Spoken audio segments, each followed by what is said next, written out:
Is the highest income property always the best investment? If one property can potentially rent 2,500 a month and another can rent for 2,200 a month, which one is the better investment?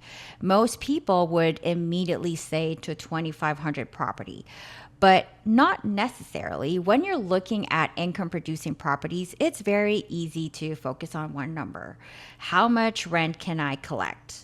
But that's only one part of the investment. Let's say we're comparing two properties here in Las Vegas. Property A potentially rents 2,500 and then property B potentially rents for 2,200. At first glance, property A looks like the obvious winner.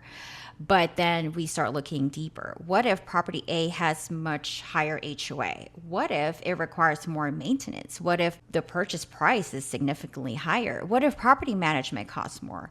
Or what if the type of tenant we're targeting tends to have more turnover? Suddenly, that extra 300 in potential rent doesn't tell us the whole story.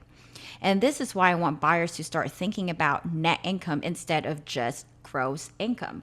What does the property potentially produce after the expenses of owning and operating it? But even that isn't entirely the conversation. I also want to look at the quality and sustainability of the rental demand. Why would someone rent this property? Is it close to employment, to shopping, to healthcare, entertainment, to major?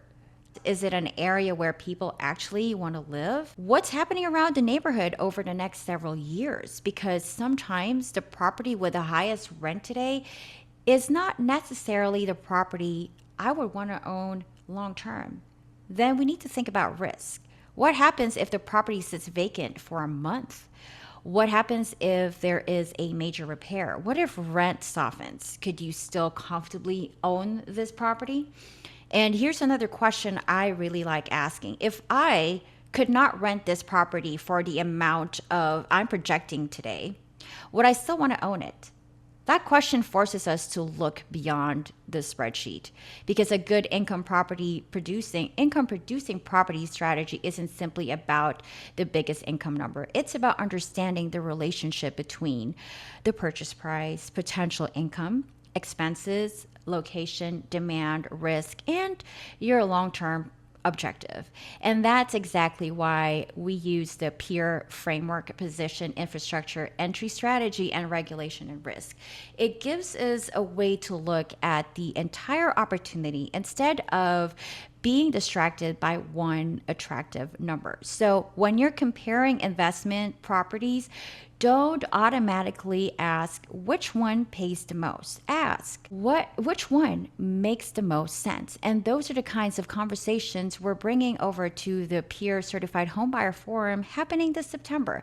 We'll be helping buyers understand how to approach homeownership and real estate decisions with more strategy, education, and confidence. More details are coming soon.